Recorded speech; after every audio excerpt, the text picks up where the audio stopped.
persisten. Di mana menurut Sharma ini biofilm ini dia bisa mentolerir antibiotik. Misalnya gini, si biofilm ini bisa mengkelabui si antibiotik ini. Ketika ada antibiotik, maka si biofilm ini akan berpura-pura mati semuanya. Dia akan berpura-pura mati. Ada antibiotik nih, kita mati dulu yuk. Dia mati dulu beberapa hari, misalnya 3 hari dia akan berpura-pura mati. Ada antibiotik, maka biasanya diberikan, maka dia akan tumbuh kembali, bisa hidup kembali, membentuk biofilm baru. Itulah gaulnya si biofilm. Saya katakan itulah gaulnya si biofilm. Dan inilah menjadi tantangan sebuah para peneliti-peneliti di seluruh dunia. Dibandingkan dengan bakteri, bakteri tidak ada istilah-istilah bisa mengkelabui si antibiotik. Ketika antibiotik, misalnya antibiotik A, langsung misalnya memberikan akan mati atau lisit. Kemudian ketika misalnya bakteri ini tidak mempan si antibiotik A dengan dosis ini, kita bisa tambahkan dengan dosis tinggi lagi. Ketika kita kaitkan dengan biofilm, dia berbeda. Karena biofilm ini dia berkelompok seperti kita, ada yang tua, ada yang muda, ada anak-anak, kemudian dia bisa berkomunikasi seperti kita. Misalnya kita berkomunikasi melalui WhatsApp, hai, kapan kamu mau pergi ke mall misalnya. Si biofilm juga begitu, hai, nanti ada bakteri ini, di situ ada nutrisi nggak ya? Misalnya kayak gitu biofilmnya itu. Jadi ilmu mikrobiologi sekarang ini betul-betul sudah merana ke infeksius yang lebih tinggi lagi.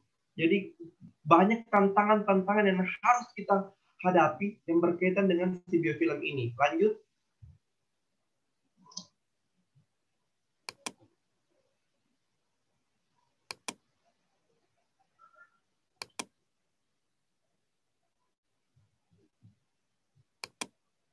Biofilm dalam global health. Nah, saya akan menjelaskan di sini ada 5 tahapan pembentukan biofilm.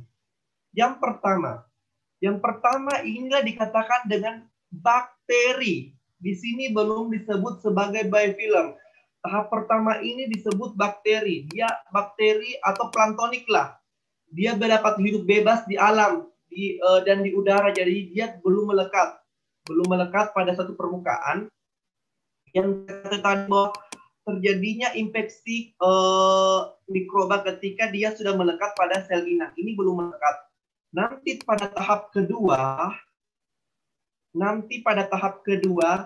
dia bakteri ini sudah melekat pada permukaan. Karena apa? Karena adanya matriks yang saya sebut tadi, matriks EPS atau extracellular substance. Tahap kedua. Nah, pada tahap ketiga, disinilah biofilm sudah mulai terbentuk. Sehingga warna-warna kuning ini adalah penyusun pembentukannya atau pelindungnya.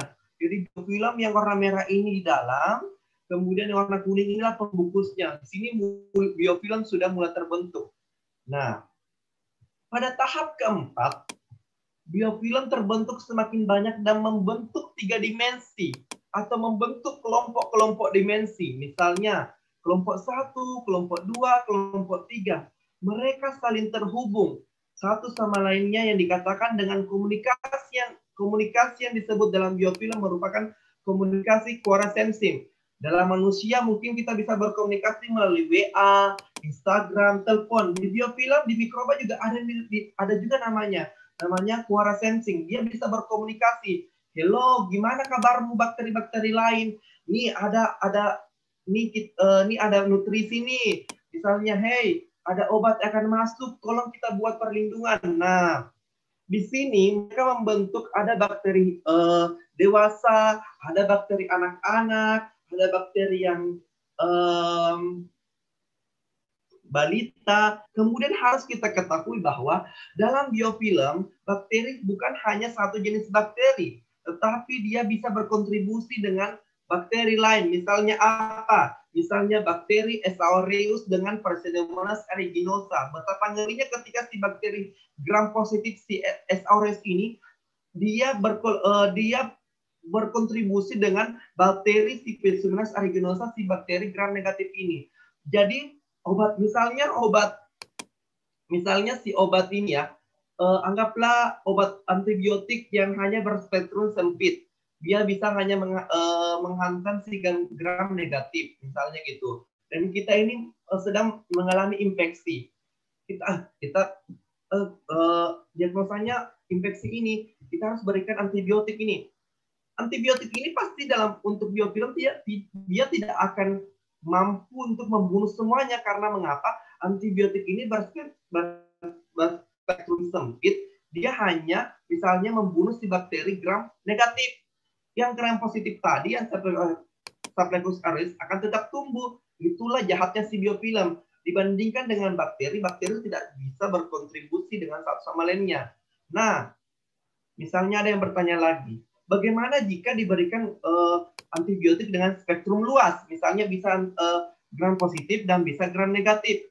Perlu diketahui bahwa biofilm ini bukan hanya berkontribusi pada bakteri saja, tapi dia bisa berkontribusi pada semua jenis mikroba. Misalnya pada jamur, Candida albicans. Nah, misalnya kita sudah berikan chloramphenicol, misalnya yang berspektrum luas, kita sudah berikan kepada infeksi ini, ternyata chloramphenicol ini hanya mengeliminasi atau menghancurkan si bakterinya. Tetapi si jamurnya ini dia tidak bisa mati. Karena kenapa? Chloramphenicol bukan si jamur. Olehnya itu, ke depannya kita harus mendesain. Kita harus mendesain bagaimana kita mendesain satu obat bisa mengkombinasikan antara antibiotik bakteri dan antibiotik untuk jamur, misalnya chloramphenicol dengan listatin kita kombinasikan. Tapi perlu kita ketahui bahwa resistensi yang disebabkan oleh biofilm ini sudah semakin tinggi. Oleh karena itu, kedepannya kita harus mengkombinasikan dengan mencari agen-agen antibiofilm baru dari bahan alam.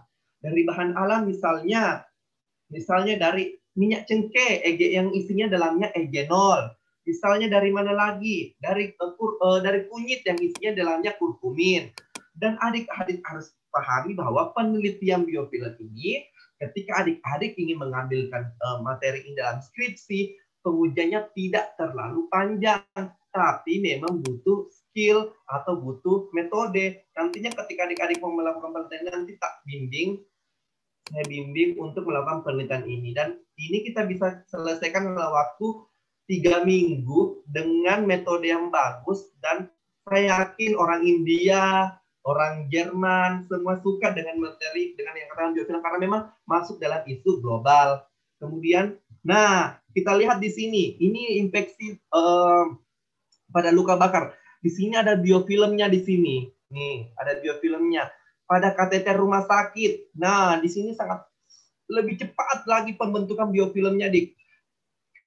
Bapak pernah teliti bahwa setiap 5 detik awal ketika sudah terbentuk biofilm, maka akan tumbuh mikroba biofilm baru. Begitu banyaknya biofilm yang tumbuh pada alat-alat implan medis. Yang dijelaskan sebelumnya bahwa biofilm lebih suka pada tumbuh pada perangkat lunak. Seperti apa? Implan medis, kemudian pada kateter, katup jantung, dan sebagainya.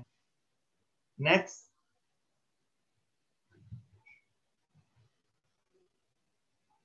Nah, ini sebagai contoh biofilm ini, oke. Jadi mungkin adik-adik masih terbayang-bayang biofilm itu seperti apa sih? Nah, coba adik-adik kembali mengingat di lantai WC-nya adik-adik masing-masing. Pernah nggak merasakan lendir di lantai WC-nya adik-adik? Atau berlendir? Atau di mana gitu? Di tempat cuci piring berlendir gitu? Ada berlendir kayak gitu. Itulah biofilm adik-adik. Yang lendir-lendir itu adalah biofilm. Ketika adik-adik yang cewek mencuci piring, kok berlendir sih ini piringnya? Karena sudah 1 hari nggak dicuci atau mangkoknya nggak dicuci. Nah, itulah biofilm. Itulah biofilm. Lendir-lendir itulah biofilm. Jadi, atau misalnya kerangnya.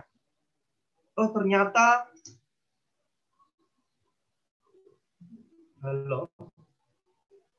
di seorang adik-adik di kerannya, ternyata di situ ada lendir.